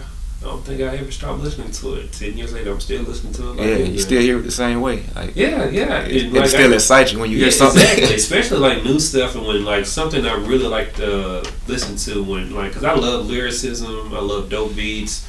I love concepts that are put together to where I see, like, if I hear a song and I can see a video without even seeing the video, I know somebody got a hit song. That's it. Yeah. If you can see the video before before you see the video, the actual video, they have. Don't even know if there's a video made. And I was like, oh man, I see a video for this, and then come to find out there's a video. I was like, yep, that's a hit song. And like I go through people's stuff and I do that. Like that's a hit. That's a hit. And like I used to pick stuff too and like show people whatever. I remember when Jamie Foxx came out with his album. What was that? Unpredictable. Yeah, he's riding high off of the feature with Kanye and Twister and all that or whatever. And I was listening to his music, and you know, of course, Jamie Foxx isn't hip hop, but he's hip hop like adjacent or whatever because of his upbringing and all that stuff. He's very soulful, like R&B soul. You hear that in hip hop too. So that's how it was saying to me or whatever. So I was going through listening to this stuff. I was like, oh yeah, Unpredictable. Yeah, that's gonna be a single. And then I like listed all his singles. Yeah. And like I told somebody, you know, like 6-7 months later, I think I bumped into him or whatever it was, and I was like, man, remember you? I was like, yeah. It's like every song you picked was a single. I was like, man. I was like, I just got that ear. That ear, yeah. Some people have it, yeah. And I was like, I could just tell. I was like, oh man. And the crazy thing, I was working at Old Navy, and like I was burning compilation discs of songs that are already out that people ain't even like. Say he comes out with the album or whatever, I'll go buy the album. I'll burn the other songs that ain't even being pushed as singles onto the disc or whatever, right? And I used to put together these compilations or whatever. So I had like, what was it? R&B Hits Volume 1, Ecstasy in the Bedroom. So all the odd songs out pretty much. All the odd songs out that I knew that were hits. That they wasn't. I knew that later on they was going to push them. Oh, I got you. But you know they had not pushed them yet. So then I'm sitting there passing them out to the people and selling them and stuff like that. And people coming back, oh man, no, that thing, can you put together another CD for me and everything? And I was like, man, I just knew, you know, I had the gift or whatever, being able to do that. And I do it all the time now. I can go through and listen to it. Even with the young music, I can pretty much tell, you know, what's going to go or whatever. Now, of course, you got some songs that you wouldn't expect to light a day or whatever. That's for the most part. That's an art form too. Yeah. If you can pick out songs, because it's so, I know so many people can't even pick out their own songs. You know, you know, you get ready to go through that. Okay, what's gonna make the final project? And you have maybe 50 songs, and sometimes you once you listen to the project, you're like, how did that make the project? You know, I mean, unless it was just an album filler because they didn't have as many joints. But but then you'll go back. I know I've had instances where that'll be the case, and they may have let me hear something that didn't make the project. And I was like, how did this not make it? You know, but this made it. So but like I said, some people just have that ear, some people don't, even with their own music. But if you're a person who does have that ear, like it's so valuable. It's like priceless. Yeah, it is. I tell, like, I had a lot of artists when they were like, man, I can't pick my singer. I was like, look, stop working so hard. Get you like 10 people that don't know you. Exactly. So in one room, let them hear what you think should be your singles, or just let them hear the 10, 15 songs Everything, that you got, or whatever, and see what you're working with. You just get them to take notes. All right, you like this, you like this, you like this, why you like this, why you like that, yada, yada, yada, and then see what the consensus says. And take all the work away from yourself. Yeah. I mean, you shouldn't have to, like, because it's a lot. And, like, you know, I don't think a lot of consumers, you know, understand everything that y'all go through as artists. And, you know, first you're coming up with the songs or whatever. So just concepts alone, and then sometimes you run into writer's block. You know, because you can't, sometimes you got those creative peaks where you just, everything, you just jot it all down or whatever, and you come up with all these nice concepts, and, you know, you can go in and fill it in later, or you got the just dope verse that just, or hook that just came to you. Yeah. But then, you know, 40 minutes later or whatever, because you got distracted by something else, you know, the inspiration's gone. Or it might take you 3 more weeks to get back into that mode, you know, or 6 months. Yeah. You know, I've had it happen to me. But then, not only you coming up with the music, coming up with the concepts, then you got to go record it. And, like, you hear it in your head or whatever, but, you know, you got to make sure you can can get that in the booth. Is it going to come out like that? Yeah. Exactly. And then, once that's done, it got to get mixed and mastered. Once that's done, now you got to figure out how you're going to present it to the public so they can get the same and feel the same way you feel about that song or that body of work, you know, and let it transfer over to them. So yeah, it's a lot of stuff y'all got to do, and I'm like, yeah, I need to support these artists. Like, I'm a huge advocate of having people support independent artists. One, because y'all work just as hard, if not harder. Because I'm like, you're doing a lot. You're doing the same thing that they're doing, but on a different timetable. Yeah. See what I'm saying? Like, major artists, they're signed. They don't have to go and work for the man or whatever. You see what I'm saying? Yep. They have all that time to work on stuff. That is their clock. They're punching. Exactly. So, of course, I was in the studio all night and everything. Yeah, you have time to do that. Now, this man just put out the same type of body of work or whatever that you did with less hours. Because this man got to go feed his family. He got to feed himself. He got to, you know, clothes, all that stuff. Whatever. Got to pay these bills. Your financial security is already taken care of. So what's your excuse? You got that advantage, you know. Exactly. You got time. Like, that's the whole thing about signing. When someone invested into your career like that, you know, you get some of that time back. And that's why they sign you those huge checks. Because they want all your time focused on this particular project, as opposed to got to split your time with everything else. You know, so I definitely tell people to support. And I'm a man of my word too. I go about buy people's stuff all the time. But like I told you earlier, I bought your single off of iTunes. Thank you. Much love for that. I'm always gonna support. Thank you. You're gonna see me. I'm gonna start tagging your page. You do got a Facebook page, right? I do. I actually an artist page. I do. Okay, I just got back on. I had one. I was off Facebook for about 18 months, you know. Oh, well, I understand that. You know, Facebook got so much drama and stuff on it nowadays. And that's, like I said, it wasn't until I got back and I realized I was going to push this music seriously and go about it a different way. Mm-hmm. I said, well, I got to get Facebook because I need another marketing tool other than Instagram, you know, because on Facebook it's all in one. So everyone I know is on the, you know, so I was like, man, I had no choice, but so I went back on there. I did get my artist page is James Anderson Music. You know, I had to add music to them because there's already another James Anderson. He does a different genre of music.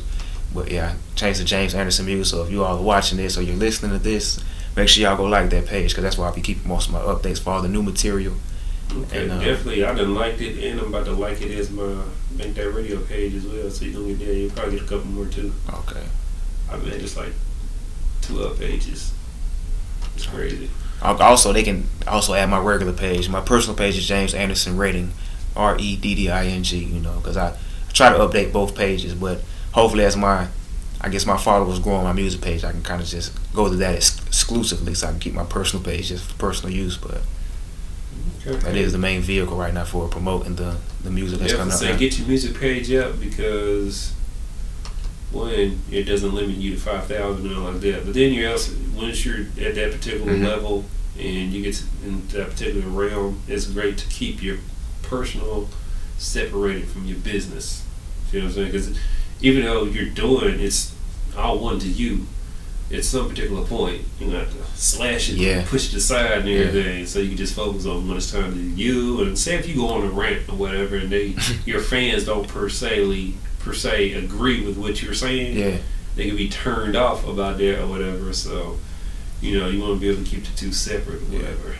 You know, because I understand transparency and things like that, but we can say some things one day and then people are like, oh no, since you said that or whatever, I just don't agree with anything that you said. I'm like, well, how naive are you to even do that? Yeah. You know, because we all got different stuff that we see different. We don't see eye to eye. Yeah, but people make quick judgments though, so and then they go and act instantly. Then they they might think about it later. Okay, and then like say if they stop following you, they won't go back and refollow you. Yeah. So you know, you have to move twice as hard just to get some more people. Yeah. But let's get into, you know, you let us get us exclusive really here, and I got some more of your stuff. I'm waiting for it to all download. I'm trying to figure out what I did with it. Okay. So I'm about to get it and figure it out. But we're gonna get into this. We were here. That's it. This is my most recent recording. You know, I recorded it over at Hit Class Studios with another fellow artist. He's Army artist, goes by the name of Deontay Gibson, but he goes by Crash. But Crash. Yeah. Okay, I know Crash. Yeah, he has great sound quality, so I like to do business with him, you know, just because he's about business. So that's kind of when I go to the studio, I just want to record, you know, and get everything taken care of. So he's always been really good about just handling business and not just making it a real personal session where we're sitting there for hours when it only takes me 30 minutes to really drop a song for the most part. So, but I'm kind of going off on a tangent. We Were Here. The concept behind We Were Here is just it's more so about not to make it a race issue, but more so about it is geared towards the black culture or black people, because just with so much going on over the past few years, I don't really have to go into it. Everyone knows the issues with the police and all of that, and just the issues we've always had in our community with, you know, when we have police killing us, but then of course they always throw back in our face, well, you guys are killing each other every day. You know, I hate when people do that. Yeah, and like it's true, but just because that is true, that doesn't mean that the police killing us isn't true. You get what I'm saying? So or it doesn't make it any less evil what they're doing. Yeah, wrong is wrong. Exactly. Exactly. So We Were Here just says, even though despite what y'all think of us, how y'all feel about us, there's no way the world is gonna end without y'all knowing the black culture was here. You can't forget our contributions to the world, you know. Exactly. So I address that, so to speak, and also the fact I also address some of the ills of our community as far as maybe some of the black on black crime. But that's all We Were Here. It's more so to uplift us, like to say, hey, they can do it. They can kill us off. They can, like I say, they can. You know, they killed a lot of our rappers, so to speak. A lot of rappers got, you know, and maybe not for the right reasons. They were assassinated or killed, maybe even by us, or who knows. But the ones who actually put out some music that was meaningful, they're still here. You know what I'm saying? They live on through their music. So it's kind of like, I feel like even when I'm gone, you're still gonna know I was here. I'm still gonna be here, even when all of us are gone. That black culture, they're still gonna know we were here because we made too many contributions for them not to know. Exactly. With hip hop being one of them, you know. Yeah, exactly. Definitely, yeah. Like I said, hey, I can go with you. I'm not telling you that. We can go all night long. Yeah, but I had to stop myself. This is Jay's episode. We Were Here.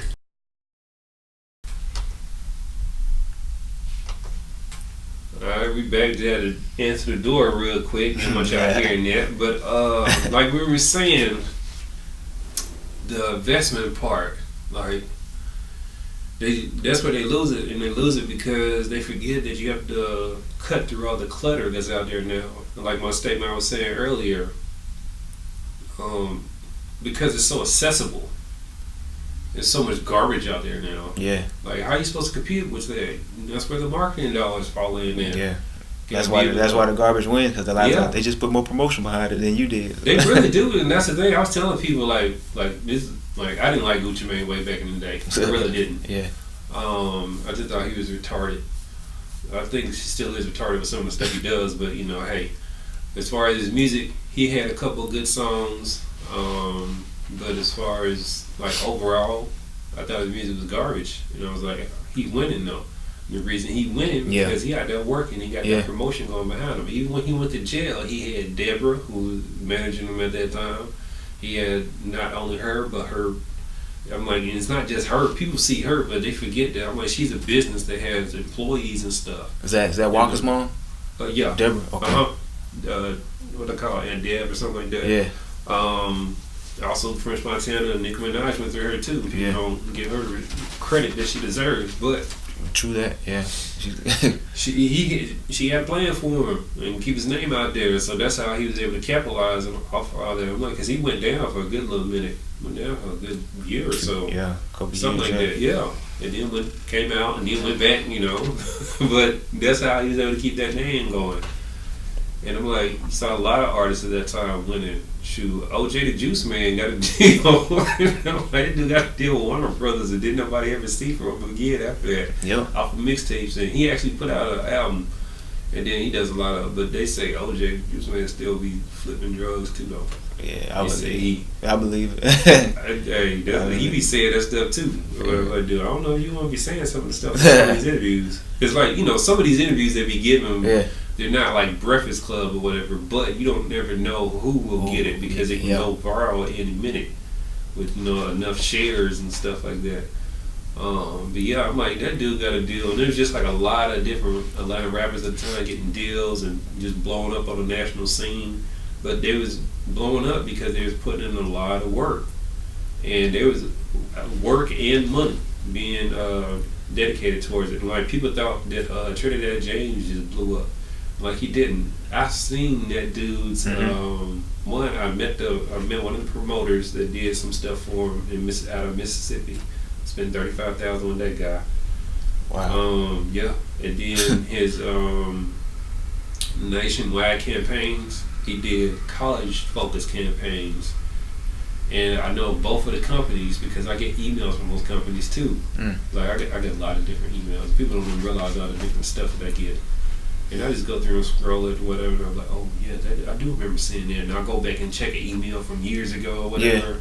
And it's the same companies that people use to blow them up. And I'm like, those 3,500, 5,000, 10,000, and so, and it goes up and up. But those are campaigns. They're designed to give you that stepping stone and that push to where, if you got something that's a good quality, go back and look at All Gold Everything video. That video is not like a $500 video. That video at least 10,000 minimum. Yeah.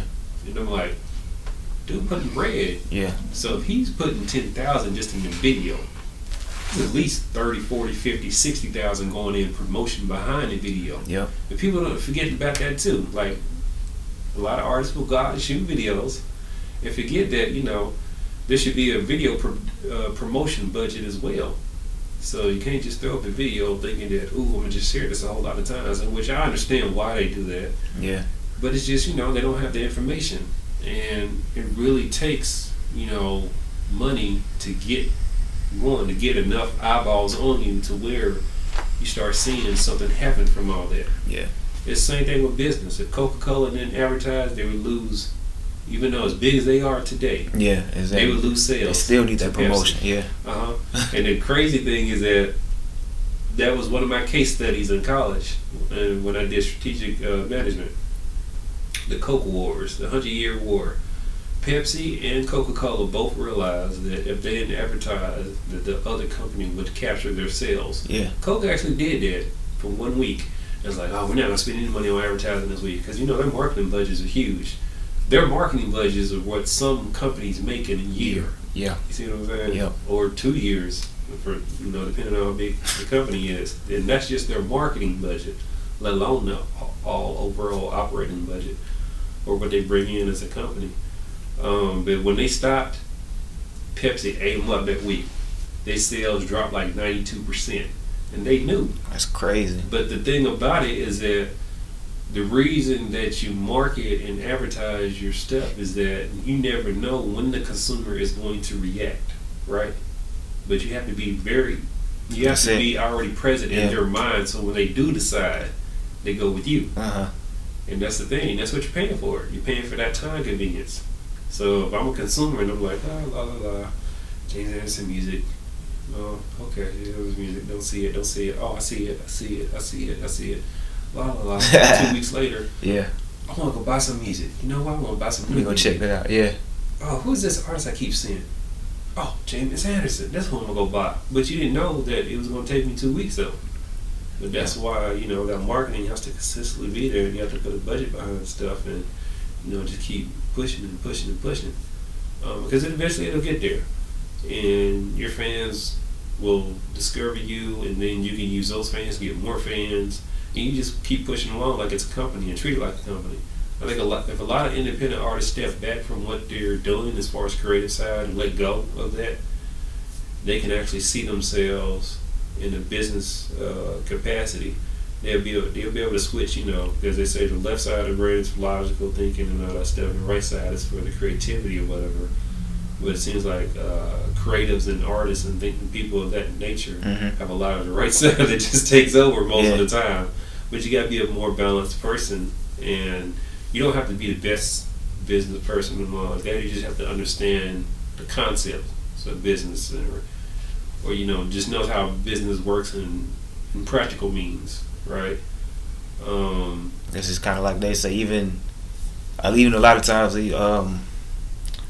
it's a lot more people. It's people with more talent, but a lot of times hard work beats talent. So that's kind of like what you're saying, and that's what I've grown. I guess that's what I've kind of come to the realization.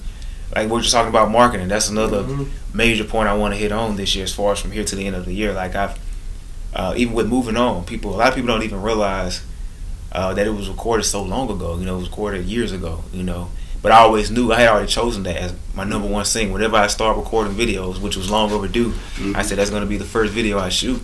And I just always find it amazing how, even though how old it is, when it comes out now or when I start pushing this, it's still new to 99.9% of the world. So it's one of the things I say to artists all the time. Yeah. Is that no matter what you create, it's always going to be old to you because you were the initiator of the creation. But it will always be new to somebody else because they never heard it. And I tell artists, like, rules of the game per se, it takes a year minimally to record an album. Like, now I'm talking about an album, like 12, 13, 14 tracks or whatever. Now, you probably, like you said, you want to have good song selection over the year. You've done written at least 100 or so songs. Probably recorded like 80 of them. Out of the 80, you know, limited to the 15 or so, right? It's going to take another year to promote it. So that's 2 years. And you need to promote it for at least that long as well. At least a year. Yeah. They say independent artists and independent labels, you know, you can survive. Like when you really promote something, you push it, you can survive about 2 more years before you really have to push something. I mean, put out another something product. Else. Exactly. We we saw that with Cole, and I guess artists like Cole and Kim, they only can really drop every 2 years versus, you know, because you have different type of artists. Some artists need to come out every 6 months, but you have some artists they know. Well, I think the artists that have to come out in 6 months, they didn't dig deep enough. You know, to make something that lasts. As far as the final product, I got you. Yeah, as far as the final product, I think a lot of artists rush stuff, and they just like a lot of artists you saw them jump on this whole thing of I'm gonna put out song after song after song to flood the market. Well, if you're still establishing yourself, then how can the fans really get to know you if you're giving them too much to choose from? It's sort of like, you know. So you believe in oversaturation? Oh yeah, I do. I believe in that. I believe in market cannibalism too, which is like what Starbucks practices. That's one of the marketing strategies. What is that exactly? Market cannibalism. Yeah. It's where they'll put you'll have like 5 city blocks or whatever, and they have a Starbucks on each block, and they'll compete with each other. But they're really competing against anybody else who's trying to put in a coffee shop in between wherever those stores are. They just want to be their own competition. They're going to be their own competition. Gotcha. So it's hard to compete against. You get 5 city blocks. Where the Starbucks or whatever, you don't come in there and be, I'm going to be a Joe Schmo coffee. Nah, because every other person that's walking is not, if they're not going to that Starbucks, they're going to that one, never. Exactly. Why would they choose you? You're overpowered. Same thing McDonald's does. You know, they do that with real estate. That's why they put a McDonald's on every other block. It's market cannibalism. You know, you consume and just end up competing with yourself. That way, nobody can really compete with you. Like, I don't really see Burger King as a competitor to McDonald's, even though people like to put them together. Yeah. I see way more McDonald's than I do Burger King. Yeah. McDonald's is still Coke versus Pepsi, you know, Yeah. so to speak. Yeah, it's sort of like Coke versus Pepsi, but the thing about Pepsi is that Coke no, they won't survive without Pepsi, and Exactly. Pepsi know they can't survive without Coke. They do realize that and have that mutual respect, because even when the person stole the recipe and they called Pepsi trying to sell it to them, the Pepsi executive called over to Coke and was like, "Hey, one of your former execs trying to sell us y'all secret formula." Wow. So they Yeah. had enough integrity about them, and they knew that even though the crazy thing was from the blind taste testing that they did back in the 90s, Coke drinkers like and prefer the taste of Pepsi. They just like to know that they're drinking Coke. Yeah, it's the brand. It's the brand. They're so intrigued with the brand, and it's so ingrained with them. Like my wife, because she's from Macon, and headquarters of Coke is in Atlanta. She's a Coke person. Yeah. I have no desire for it. I'll drink Pepsi over Coke. Coming from Tennessee, Nashville, Tennessee, that's where I'm from. She's like, you drink that disgusting stuff, whatever. I'm like, it's the choice or whatever. But a lot of northern drinkers drink Pepsi. Yeah. And then, of course, they have a huge market share in Russia and all these other countries too. But that's how that is or whatever. But that's how the artist should think of in terms of marketing and things of that nature. And then get creative with stuff. Put your stuff with a worthy cause. Like, what was it? I just heard that the Offset was he teamed up with like the National Cancer Society. Yeah, I was just watching that. Doing that, so I thought that was actually a good look for him, considering that that Migos about to break up. Think so? Oh yeah. Oh. I think it's too much turmoil, and like Quavo has been I know a lot of different artists he's jumped on as far as independent artists and major artists, where he's always seen as the name. Like, you hardly ever seen Offset. Like, I thought this was a good opportunity for Offset, because now, and plus I think he's been the one that's been in jail the most anyway while he was on their run. I can't even remember the other one's name, and that's how bad it is. Quavo's made a name for himself, outside of the Migos. Yeah. You took my take off. I'm sorry. It came to me. Oh, see? I knew I think it's take off. I might be wrong. I might be wrong. I'm not even 100% about that. But yeah, I couldn't remember his name. So I don't hear him on any other features. I don't hear anything about him. Offset is now starting to build his brand, and I think he sees the value in building something outside of a group. Because I'm like, you never know with a group. Anybody can wake up, especially with 3 people or 2, 3 people, whatever. Somebody wake up or whatever and decide, they're done. That affects your livelihood. Yeah. Look at Outkast. 3 Stacks really didn't, at the height of their career, he didn't really start feeling music anymore. Big Boy kept on going. He's still doing music nowadays. I bought his last album, that Boom Universe or something, with that Kill Bill song with Killer Mike. Killer Mike, yeah. Yeah, that sound dope too, and Jeezy. And that was actually Killer Mike's song. And he brought it to Big Boy. Big Boy had it. He was like, look, I just got to keep the verse on it. And so, they did what they did or whatever. But that's the thing, never put your destiny in other people's hands, even within the group. I don't believe in all that. I believe in, you make your own opportunities. I don't believe in big breaks and stuff like that. So I think, you consistently do what you need to do time over time again. You've proven, and you don't know who is watching to who's going to down the line get involved with you. Because you can meet somebody today, 6 months later, because they've been watching you move and they like the way they move. Now they approach you. They've already been watching you. Exactly. But if if you don't stay consistent, then how do you know the opportunity is not going to come to you? The opportunity won't come to you if you don't stay consistent. Yeah. It's just a lot of that I see going on. That's just my view take. I don't try to tell people I have all the answers for everything, but I like to be arrogant and say that if you listen to my advice, you'll get stuff done. Yeah. Only because I can prove and I can show you where other people have listened to what I said and it has affected and changed your life. Yeah.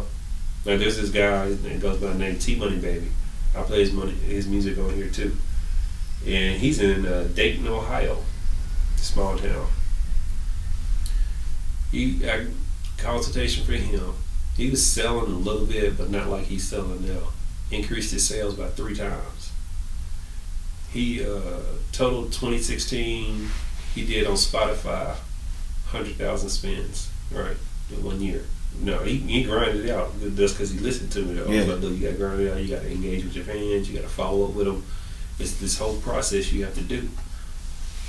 At the beginning of 2017, he had already hit 100,000 by like February something, like towards the end of February going into March. That's what he did the whole previous year. And now he has his own streaming empire that he's building, where he's now uploading to his own website. He's streaming and he's shooting like movies and stuff that he's making. And people are hitting him up and all this other stuff. And it's like he always hits me up and everything every now and then because I check in on him. He's like, man, I'm glad I listened to you. I basically changed his life, and I was like, dude, I do this all the time. Yeah. I give people the information, and I tell them what they need to do. I can't make them go do it. I can't do your work for you. But people listen, excuse me, they'll get to where they want to go. Because it's all the same. It's business. This is what I do full time. Like, I do this. I do independent labels. This particular building right here is it's a counseling building.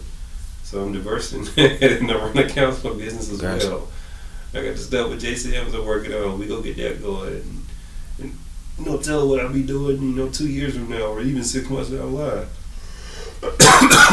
Excuse me. You like to stay busy pretty much. Oh yeah, but I always set myself up for that though. Like I'm sorry, this is turning into I like the questions. Nah, it's cool. I'm learning. It's a lot of things I need to learn, so I should have brought a notepad actually. But, you got my number and everything now, so or I'll give you my number so whenever we can sit down. But I walked away from $70,000 job when I was working at Norfolk Southern. Even when I went into that job, I've always been an entrepreneur when I was little. Like I was selling candy and pencils and stuff like that when I was little, or whatever, turned into profit, and then went into retail and learned how to do that. And used to outsell. I worked at a fabric store when I was in high school, and I was probably one of maybe 2 to 3 males. I was the only black male there. Probably the only black person. Now that I think about it, of a staff of maybe 15 to 20 people. Now a fabric store. I knew nothing about fabric, right? But I learned everything from all the customers I interacted with.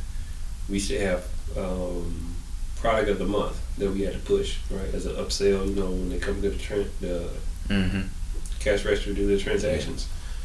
I consistently outsold the entire staff, doubled every month for like 9 months straight. They came in there, district managers and everything, was like, you are constantly outselling everybody. I'm like, yeah, and I didn't have the hours that everybody else had either. I'm a high school student. I'm working part-time, so this is during the evening. And, sometimes on the weekend when I'm working. I'm probably doing like 25 hours a week or whatever. It's like, teach my other people how to do what they're doing. I'm like, all I'm doing is just learning from the people, whatever. But also what I would do is I would look at the product of the month and read the back, what it was for, the description and all that stuff. And then while I'm talking to the ladies and stuff, and ask them about the product, how they tried and all this stuff, getting the good things about what they liked about it, what they didn't like, and I just sold based off of that information. And because I hit everybody up. You want to do this, you want to do this, so it's such and such. So I educated the ones who didn't know about it, but it's from the information that I gathered. Yeah. The cesspool of everybody else. That was just my approach. Like, it's easy. But everybody can't do that, I guess.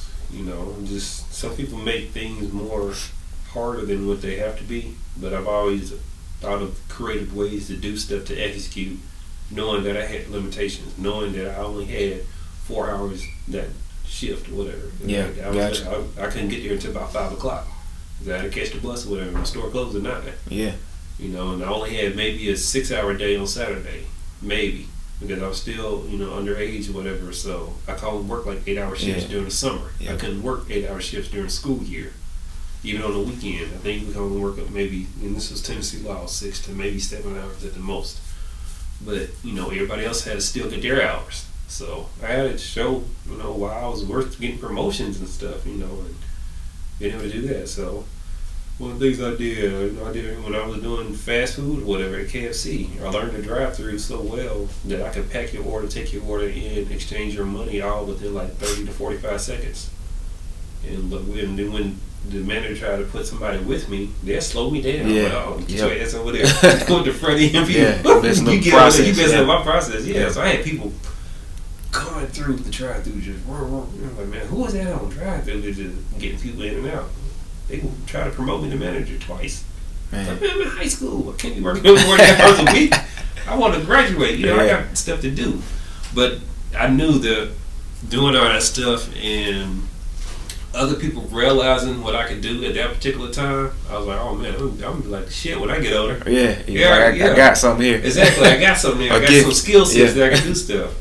And that's what I do now all the time. I've done it with companies. No matter what it is, I'll learn it, and then I see, okay, now how can I flip this, and how can I benefit it from it, and how can I get everybody else to see the benefit of it. So the salesman type skill set, it just naturally grew, and then to actually learn the technicalities behind it now because I have the education.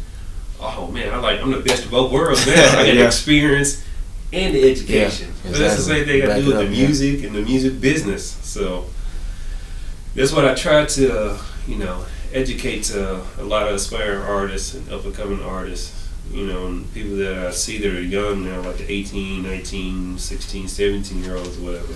Even the ones who have been out there doing it, that they have and just haven't perfected, their lane, so to say. And I'm like, there's too much out there where everybody can win. Like, we don't have to have this crab material in the bucket. There's enough out there. Yeah, for everyone. There's plenty. Like, and you hear from all these other artists too, though, that are out there. And that are, these major labels. I was like, man, that's enough money out there for everybody to eat. Yeah, once they get there, they realize that, we all should be eating. I don't know why we all aren't eating, but we all should be, though. Yeah, and that's how you see they're able to pull each other on deals and stuff like that. And, that's why I don't like all the other stuff that goes along with it, like, the shiesty promoters and stuff. You run into them, don't know what they're doing, who say they know how to do this. Like, when people run up to me and be like, oh man, I know how to market and promote, I like, what a SWOT analysis is. And they be like, you don't know nothing about marketing, get away from me. Yeah. And they're like, I know how to write that plan. I know what a marketing plan looks like. I know how to draft one from nothing. Yeah, exactly. And turn it into something. I know what a business plan looks like, all that stuff. And I'm like, that's why I never really jumped out there and told people that I do marketing and promotion, because I already knew what the game was. You got a lot of people who run around and say, I promote, all they do is pass out flyers. They'll design a flyer and stick it up on Instagram or something like that. That ain't nothing got to do with promotion. I'm like, this is it if I could do that. More to the game than that. There's a whole lot more. I'm like, you got to understand, like, and this is one of the things, I really haven't told a lot of other artists this, but I'm about to put together like a really real street team, a real promotional service and / marketing and promotional service, because the words get interchanged and all that stuff, whatever. People don't even understand that there's a difference between all the different words. But it's where you're going to hire me to run a campaign. I'm going to work with all the different people that I need to work with, and also the street team that I bring on, even if I have to hire them per job or whatever, you're going to get footage, you're going to get exposure, but you're also going to get a database at the end of the campaign to where you can replicate what I did for you without hiring me again. Gotcha. Now some people know like, well, that's stupid, whatever, you want people to keep hiring you. Yeah. No, because you will come back and hire me again once I hand you over this information and you try to go out there and do the same thing. Yeah. And realize how much work it is, because you're going to see the value in your time being spent differently. That's why you're going to hire me again. Yeah. And I tell people that all the time. I'm like, no, when you get to a certain level of business, your time is more valuable than what you even spend money on. That's true. That's true. Because none of us can get that time back. Like, say if I had a retail store, right? So if I was selling CDs, right, and merchandise and stuff like that, and I carried artist music in this store. Well, if I'm operating in that store and I'm scared to hire somebody because of theft or whatever, I'm never going to be able to secure more new updated material. Nobody's going to flock to my store that's a vendor who I need to get that material from to sell it to the public. So I'm saying I'm never going to be able to attract artists or have showcases or shows or go out and get those artists. I'm like, hey, I can't pay you, but you can come perform at the show. I help you promote it or whatever. I already generate X amount of traffic, and then give me your CDs. We can sell them on consignment or whatever, and then I'll give you the split at the, I'll show you the tally at the end of the month or whatever. You can get your cut. Now, or you can sell them to me wholesale. I'll pay you for them or whatever. You got your money, and then whatever I make off of them, I get to keep. However you want to do it. But if I'm not able to go out there and create that opportunity because I'm so focused on running the actual store itself, then there's no way I'll be able to get to the point where I can franchise that like business model or whatever, or go open up a second store because this store is doing so well. You see what I'm saying? And that's how they lock themselves in. They don't think about stuff like that. I guess he said as far as just kind of afraid to expand, so to speak, as far as different aspects of the business, just running the business itself. Like, you can't let the business just run you. I got you. You have to run the business. Yeah. You see what I'm saying? So if I go and hire somebody to run and give them a job, now I'll show them this is what you do. This is how you keep track of inventory, stuff like that, yada yada yada. And that's a tie to your paycheck because it's you doing the job. See what I'm saying? Now I don't have to be there at the store between 9 and 5. From 9 to 5, I'm out there securing new clientele to bring into the business. Something else productive. I got you. While the business is still being managed. I just make sure check your job, check the spreadsheet, or check the inventory software system that I got going. Okay, cool. Person did well today, and bam, bam, bam. Deal with any issues that come up. That can be taken care of at any given time. But I'm not stranglehold, or I'm not pigeonholed. To be in there from 9 to 5. And now I've been out there for like a whole week. Now I got a whole new clientele that I can service, or I've been out there and I've been able to promote. Now I got like 5,000 new customers that came through. Because I was out there talking about the store, generate that buzz. Now they trickling through the store. And they're getting rung up by the cashier person that I hired or whatever. You see what I'm saying? A lot of mom and pops, they get hell bent into, I create this, I can't really bring nobody in because I can't trust them. They want to do it all themselves, You can't. Not when you get to a certain level. Or not when you want to get to that level. Like, that's great if you want to be the, person to pay your own self or whatever, and you want to work like 80 hours a week. Nah, I ain't trying to do that. Just to say, I'm me. No. I didn't work 80 hours a week to quit 40 or whatever, because, that's what they say entrepreneurs do. You work. They're the only type of people that work 80 hours a week to quit 40. Right. Now I worked 80 hours a week or whatever, so I can only work 20. Like sometimes I don't even do that, to be honest with you. Sometimes I don't. Sometimes I work 7 hours a week. Sometimes I work maybe like this right here. Don't feel like this is not work to me. I don't even count this as work. I'm talking about doing stuff here or whatever. But 20 is a big work. Big work week. That's like a full work week for me. 20 hours. If I'm working anything over there, I'm like, man, what the hell is going on? Be here as long. Because they know I come in, I come out. I might come in for 30 minutes and stay and leave, or I might come in for 2 hours and leave. Sometimes I come in, don't even do nothing really, and just leave just because I want to check on people and act like I'm working or whatever, and just walk around, make sure people doing what they're supposed to do, because you still got to manage. And whenever problems do come up, you still got to do that. But you don't work 80 hours a week to turn around and work 80 hours a week in your store. You work it to get it to a certain point but then you start bringing in people.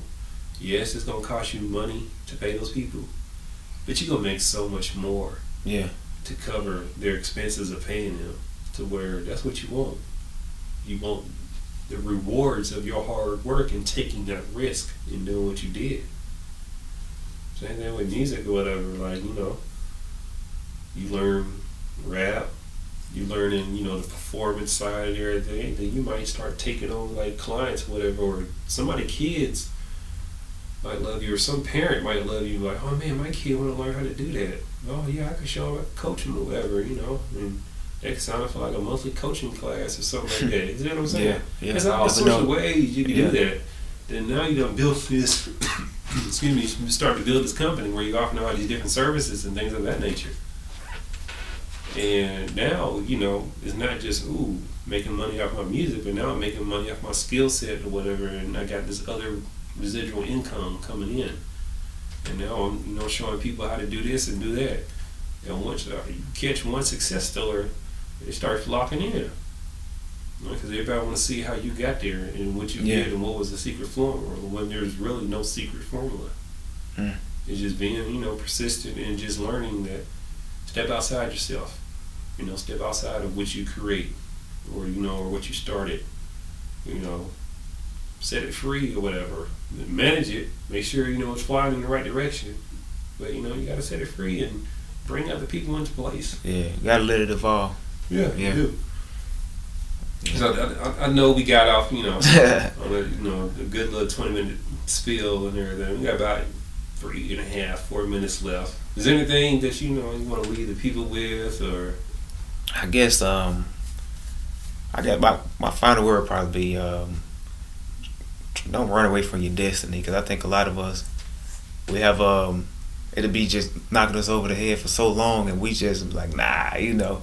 But at some point, you gotta answer that door. You gotta walk through it, because if you never walk through it, you don't want to look back when you're 70 years old and be like, what if I had walked through? What was on the other side? You know, where would it have led me? You know, so I think that's another point I got to. I had to, you know, I eventually got to that point leading up to this year. I started to feel like it's just too many. I've been allowed or given too many opportunities as far as the music goes for me to be like, I'd be a fool not to take the opportunity. Like, I'll be a fool not to come to this interview. That's how I feel anyway. If you give me the opportunity, you contact me and say, hey, would you like to come to the show? And I say no, like, why would I decline that if this is what I'm saying I want to do? You say you want to do something, and then if fate hands it to you, why not take it, you know? Of course, you got to put the work behind it, but I guess the only thing I say is just don't run away from it, you know? At some point, embrace it. I think it's normally the best decision most people make in their life when they finally just embrace, okay, this is who I am, this is what I do. Yeah. And like you said, this doesn't even feel like work because you love this, you know? Yeah, it does not feel like work. Even when I call people, even when some people don't show up. Because I've had some, but I knew that going in, you know, building a platform like this. Some people want to be like, you know, what can I get out of it? As opposed to, you know, like you said, just going to see what it's like. And you didn't even know about all the stuff that I do prior to even, you know. So now you got, like, you know, probably been information overloaded. Yeah. My mind's blown right now. Yeah. But you didn't know, and that's the thing. And taking a chance and believing in yourself. You know, I never know who I'm going to meet. And then, like, I like to put people together. Like, I've put people together before. And, like, there's other people that I've interviewed that run their own podcasts as well that I send other people music to. I've met program directors, music directors down in Florida that I've sent people music to on, like, regular radio station. Yeah. And then, of course, you know, I've interviewed Mama D, and I've met Super Dave, so it ain't nothing for me to try to put in good words with people like, hey, this person really something. I even told Mama D before she even interviewed, like, because she wants to interview more independent scene people, but because of, you know, the politics of her job and stuff, you know, they have to bring on a certain, I guess, you know, status type of individual. But when those opportunities are there, you know, she wants the right one, not someone who's gonna come on there and not be appreciative to the opportunity, but, you know, people who will. And I tell her, yeah, I'll screen people out for you. I'm like, I do this all the time. So, you know, I got a gist for, you know, who would probably fit well in the parameters of what you're looking for. So there's all sorts of things, you know, that can come from it. So yeah, like you said, I think people need to jump out there and just do it. Like I tell people all the time, go out there and chase your dreams. Exactly. Dreams never die. There's a new series I started watching on Hulu. It's called Queen Sugar, and one of the opening song, whatever, is somebody saying something like "Dreams never die." It has like this little simply type beat to it and everything. Yeah. But I love it. Dreams never die. We shouldn't let our dreams die. But I appreciate you taking the time out your busy day. Hey, no doubt. Thank you for having me. Definitely. I'm gonna get your other music and put it up on the show, let people know about it. Thank you for stopping through. Keep continuing to support. Like I said, on the visual side, we'll throw up your video, do that for you. I'll tag you for it, send it to you. Then you can send it out to all your people and everything. So, no doubt. like I said, definitely want to do a follow up. See where this journey goes in the future. Hey, I look forward to it. Hopefully I can come back and say, hey, you remember what you told me that one time? Yeah. Hey, definitely testimony. But everybody, thank you for out there listening to Radio Land, Make That Radio Show. Everybody who called in, make sure y'all go and support James Anderson, support myself, and we out, and check us out tomorrow. A Monday, LOC,